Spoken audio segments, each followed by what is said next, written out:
People learned not to discuss politics, not to trust neighbors, to hide their past. Among the regime's most heinous practices was the systematic abduction of children from Republican families, a crime whose full extent is still being uncovered today. Beginning during the Civil War and continuing through the 1940s and into the 1950s, tens of thousands, quite possibly hundreds of thousands of children were forcibly removed from their biological parents.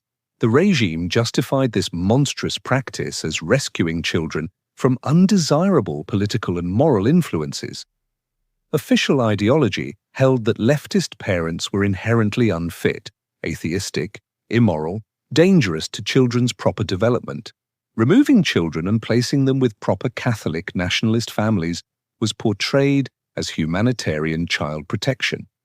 In reality, this was calculated social engineering through systematic kidnapping.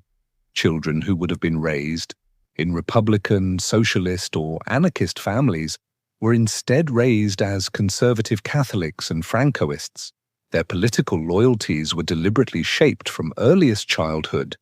Their family connections and identities were deliberately severed and erased. Birth certificates were routinely falsified.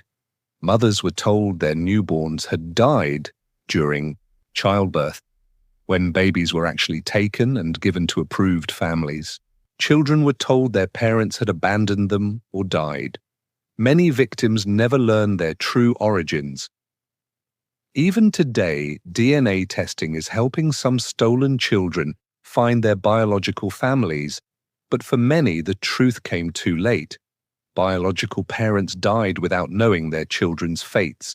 Catholic Church institutions, particularly religious orders running hospitals and orphanages, were deeply complicit in these crimes. Nuns and priests facilitated the kidnappings, falsified documents, and maintained the system. The Church's moral authority was deployed to legitimize child theft as charitable work.